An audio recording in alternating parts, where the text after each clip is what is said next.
Hello বন্ধুরা, আশা করি আপনারা সবাই ভালো আছেন। অনেক দিন পর আবার একটা ভিডিও আমি নিয়ে এলাম। তো প্রথমেই চলে এসেছি নিফটি ফিফটিতে। দেখতেই পাচ্ছেন যে নিফটি ফিফটি চার্টটা আমি ওপেন করেছি ডেইলি টাইম ফ্রেমের মধ্যে। এখানে দুটো হরিজেন্টাল লাইন আমি ড্র করে রেখেছি আগে থেকেই, এবং ওপরে একটা ট্রেন্ড লাইন টানা আছে। ওপরে একটা ট্রেন্ড লাইন টানা আছে। একটু ছোটো করে আমি চার্টটা দেখিয়ে দিই। দেখতে পাচ্ছে বন্ধুরা, ওপরে একটা ট্রেন্ড লাইন টানা আছে। এখানে এই ট্রেন্ড লাইনটা দেখো, একবার এখানে বাজার এখানে রেজিস্ট্যান্স নিয়েছিল, এবং তারপরে এখানে আরেকবার রেজিস্ট্যান্স নিয়েছিল। এখান থেকে বাজার আবার পড়েছে, মার্কেট কিছুটা পড়েছে। সেকেন্ড টাইম এখানে রেজিস্ট্যান্স নেওয়ার পর আবার এখান থেকে পড়েছে, পড়ার পর আবার ওঠার চেষ্টা করেছে। আবার ওঠার চেষ্টা করেছে, আবার এখান থেকে আবার কিছুটা নিচে এসেছে। কিন্তু এই যে নিচে এসেছে না, আগের যে লো মেরেছিল মার্কেট নিফটি ফিফটি, এই লোয়ের ওপরেই কিন্তু এই লোটা শিফট করেছে। ঠিক আছে, এই আগের লোকে কিন্তু এই লোটা ব্রেকডাউন করেনি, অর্থাৎ ওপরে শিফট করেছে, করার পর আবার ওপরে উঠেছে। ওঠার পর কিছুটা ওঠার পর গত শুক্রবার আগের দিন যা রেজাল্ট হয়েছে, যেখানে নিফটি আমি এই যে দুটো লাইন টেনেছি, এই দুটো লাইন থেকে একটা জিনিস বোঝা যাচ্ছে, যে আমি দেখিয়ে দিই। আমি যদি এখানে আর একটা লাইন ড্র করি,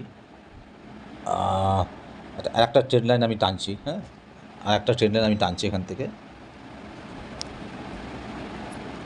এই যে ট্রেন্ড লাইনটা, বোঝাই যাচ্ছে যে এখান থেকে মার্কেট আবার একটা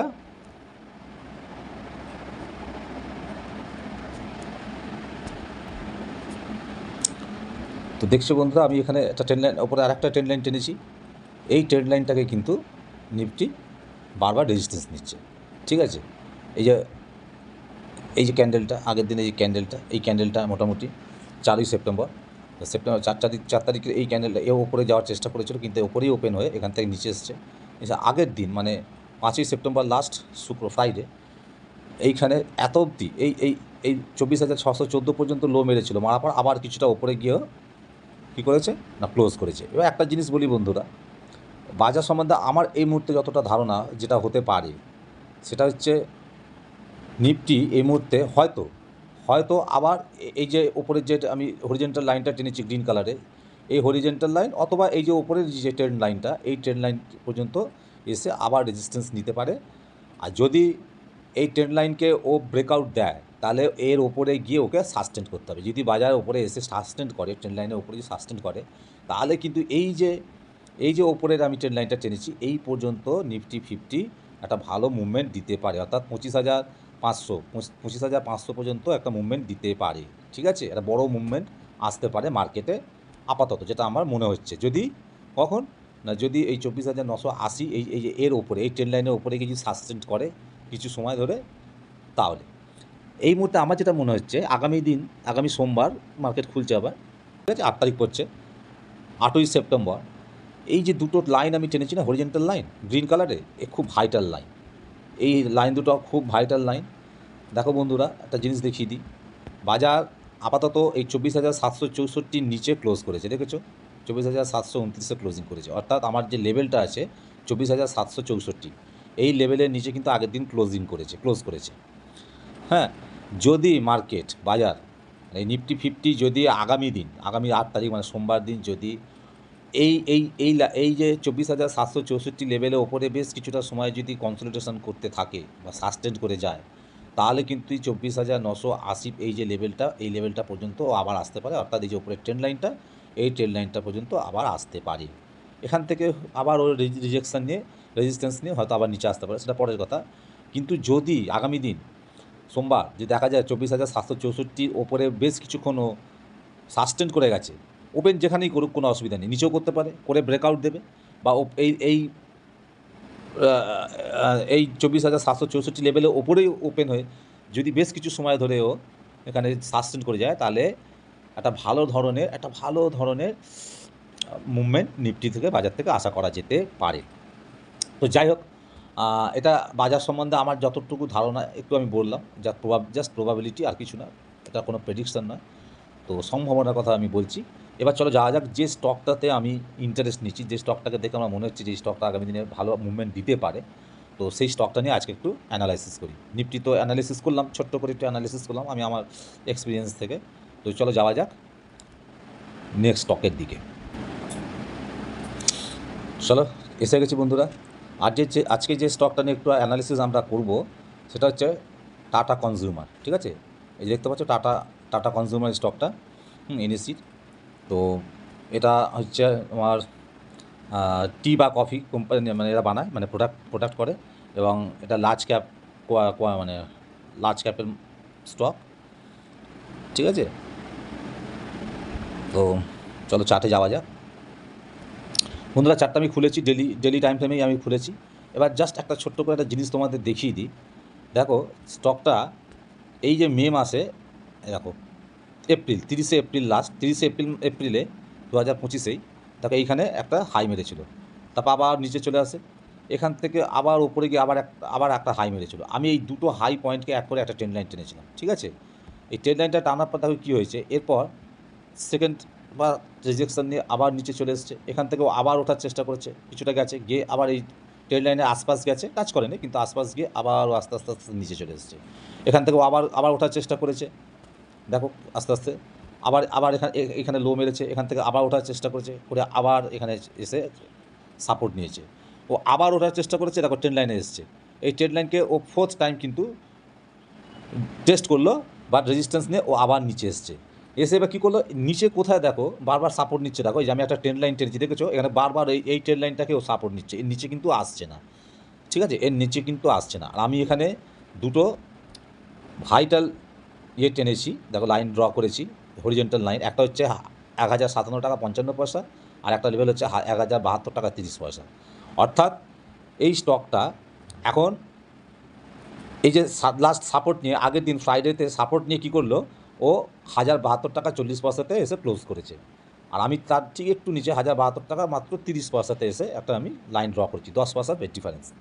তো বন্ধুরা, আগামী দিন নেক্সট দিন যদি দেখি যে টাটা কনজিউমার স্টকটা যদি নিচে খোলে, হ্যাঁ, অর্থাৎ 1072 টাকা 30 পয়সার নিচে যদি ওপেন হয়, মানে অর্থাৎ এই যে লাইনটা আমি টেনেছি ড্র করেছি এর নিচেই যদি ওপেন হয়, একটু নিচে যদি ওপেন হয়, হয়ে যদি নিচের দিকে আসে, তাহলে আমি কিন্তু ওয়েট করব, আমি কিছু করব না, ওয়েট করব, দেখব যে এই যে নিচে যে আমি ট্রেন লাইনটা টেনেছি এই ট্রেন লাইনটাকেও ব্রেকডাউন করে কিনা, বা বা বা এই যে 1057 টাকা 50 পয়সা এই যে আমি হরিজেন্টাল লাইনটা আমি টেনেছি, তো এই হরিজেন্টাল লাইনটাকে ব্রেকডাউন করছে কিনা। যদি দেখি ব্রেকডাউন না করে আবারও এখান থেকে ঘুরে উঠছে, উঠে এই যে আমার হরিজেন্টাল লাইনটা টেনেছি 1072 টাকা 30 পয়সা, যদি এটাকে ব্রেকআউট দেয়, তাহলে আমি সাথে সাথেই আমার ইচ্ছা আছে আমি এই 1072 টাকা 30 পয়সা ব্রেকআউট দিলেই প্রাইস আমি এখানে এন্ট্রি নেব।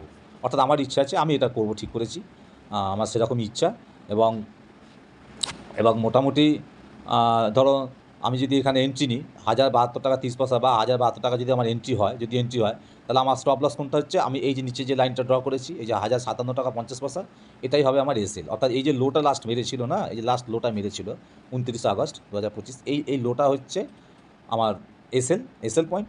আর এন্ট্রি পয়েন্ট তাহলে হয়ে গেল 1072 টাকা 30, অর্থাৎ 57 থেকে ওই 18 টাকা মতো, 18 থেকে 20 টাকা মতো আমার এসএল হচ্ছে। ঠিক আছে, এসএল, এই এসএল নিয়ে আমি যদি এখানে মানে এন্ট্রি নিতে পারি, যদি আমার প্রসেস অনুযায়ী যদি আমি প্রাইসকে 1072-এর নিচে পাই, শুধু নিচে পেলেই হবে না, নিচে এসেও আবার উপরের দিকে যদি মুভমেন্ট দেয়, তাহলে কিন্তু আমি এখানে একটা রিস্ক নেবো, নিয়ে এন্ট্রি করব, এবং মোটামুটি আমার যা এসএল হচ্ছে তার ডবল আমার টার্গেট থাকবে। অর্থাৎ আমি 18 থেকে 20 টাকা আমার এসএল পড়ছে, আমি 36 থেকে 40 টাকা আমি এখানে মানে টার্গেট রাখবো, আর এসএল পয়েন্ট আমার 1057।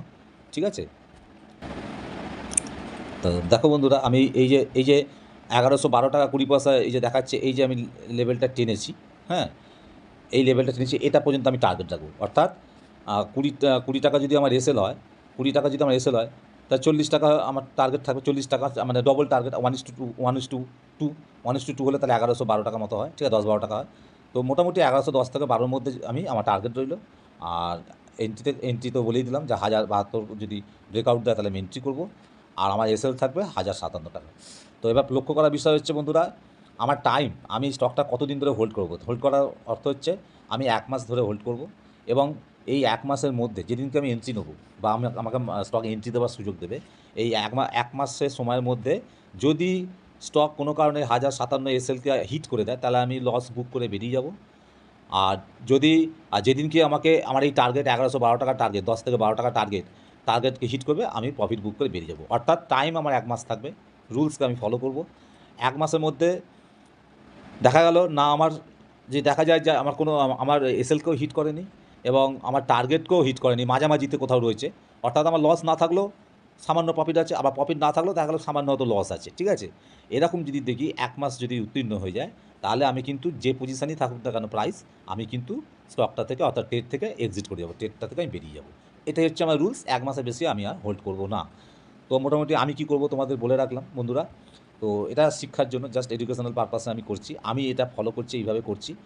তোমরাও যদি মনে করো শেখার জন্য, তাহলে তোমরা এই স্টকটাকে নজরে রাখো, দেখো আমিও যা বললাম সেইভাবে হচ্ছে কি না। তোমরাও নজরে রাখো স্টকটাকে, দেখো কী করবে না করবে, তোমাদের নিজস্ব ব্যাপার। এটা কোনো বাই অথবা সেল করার কোনো আমি দিচ্ছি না। তো নজর রাখতে পারো, শিখতে পারো। আমিও সেইভাবে শেখার চেষ্টা করছি। আর যেহেতু আরেকটা কনফার্মেশন আমি বলি, কেন আমি এই লেভেলটাতে এন্ট্রি নেওয়ার জন্য বলছি না, এই যে তলায় যে এই যে গ্রিন কালারের এই যে ট্রেন্ড লাইনটা আমি টেনেছি না, হ্যাঁ, এই ট্রেন্ড লাইনটা বোঝাই যাচ্ছে যে একে সাপোর্ট করে যখন ওপরে যাচ্ছে স্টকটা, দেখো প্রাইসকে ওপর থেকে ঠেলে আবার নিচে নামিয়ে আনছে। নিচে নামলে কিন্তু ও কিন্তু এই ট্রেন্ড লাইনকেই সাপোর্ট নিচ্ছে, অর্থাৎ এই ট্রেন্ড লাইনের নিচে কিন্তু আসছে না। হ্যাঁ, দেখো তার জন্য কী হলো, যে একবার সাপোর্ট নিচ্ছে, এখানে একবার সাপোর্ট নিচ্ছে, তারপর আবার এখানে সাপোর্টটা নিচ্ছে, নিয়ে এখান থেকে আবার উঠে গেল, গিয়ে দেখো পরে আগের দিন দেখো এইখানে ওপেন হয়েছিল, হয়ে লাল হয়ে নিচে নেমে এলো। হ্যাঁ, তারপর নেক্সট ক্যান্ডেল আগের দিন ফ্রাইডেতে খুলেছিল, ওপেন হয়েছিল এখানে, ওপরে ওপেন হয়েছিল দেখো 1072 টাকা ওপরে ওপেন হয়েছিল, ওখান থেকে নিচে এসেছিলো একটু, সামান্য একটু দেখো লাল হয়ে একটু নিচে লাল মতো এসেছিলো, কিন্তু ও ক্লোজ করেনি, দেখেছো ওপরেই আবার উঠে গিয়ে ওপরে ক্লোজ করেছে। সুতরাং আমার মনে হচ্ছে একটা ভালোই যুদ্ধ চলছে ক্রেতা বিক্রেতার মধ্যে, সেলারদের মধ্যে বায়ার্সদের মধ্যে একটা ভালো চাপাচাপি চলছে, কিন্তু বায়ার্সরা ঠেলে আবার তুলে দিচ্ছে ওপরের দিকে। তাই আমার মনে হচ্ছে যদি বাজার মানে নিফটি, যদি আমি যে আগে বললাম নিফটির যে অ্যানালিসিস আমি করলাম, যদি নেক্সট সপ্তাহে নিফটি একটু প্লাসে থাকে, অর্থাৎ যদি আপসাইড মুভমেন্ট দেয়, হ্যাঁ, তাহলে আমার মনে হচ্ছে এই স্টকটা আমি যেটা বললাম এতক্ষণ, এই স্টকটা একটা ভালো মুভমেন্ট দিতে পারে। তাই যদি স্টকটাকে আমি যেভাবে বললাম এইমাত্র ভিডিওতে, যদি সেই জায়গায় পাই, যদি প্রাইস একটু নিচে এসে বা নিচেই যদি খুলে বা এই ট্রেন লাইনের ওপরেই খুলে বা ওপরেও যদি খোলে, আমার এই 1072 টাকার লেভেলে ওপরেও যদি খুলে যদি একবার রিটেস্ট করে, যদি একবার রিটেস্ট করে আমার এই 1072 লেভেলটাকে, তাহলে কিন্তু আমি এখানে একটা এন্ট্রি চেষ্টা করব, নেব বলছি না, কিন্তু আমি চেষ্টা করব নেবার। আপনারাও এটা নজর রাখুন, স্টকটা দেখুন কী করছে, আমি যা বললাম সেটা হয় কি না দেখা যাক। আর আপনাদের কারো যদি কোনো কমেন্টস করার থাকে, কমেন্ট বক্সে এসে অবশ্যই কমেন্টস দেবেন। আর ভিডিওটা শেষ করার আগে একটা ছোট্ট অনুরোধ আপনাদেরকে, যারা নতুন আমার চ্যানেলটা দেখছেন, প্লিজ চ্যানেলটাকে সাবস্ক্রাইব করে দেবেন এবং ভিডিওটা ভালো লাগলে একটা লাইক অবশ্যই করবেন। চলুন আগামী দিনের জন্য অপেক্ষা করছি, ভালো কিছু পেলে, স্টক পেলে এবং বাজার নিয়ে একটা আমার নিজস্ব কিছু এক্সপিরিয়েন্স আপনাদের সঙ্গে শেয়ার করব।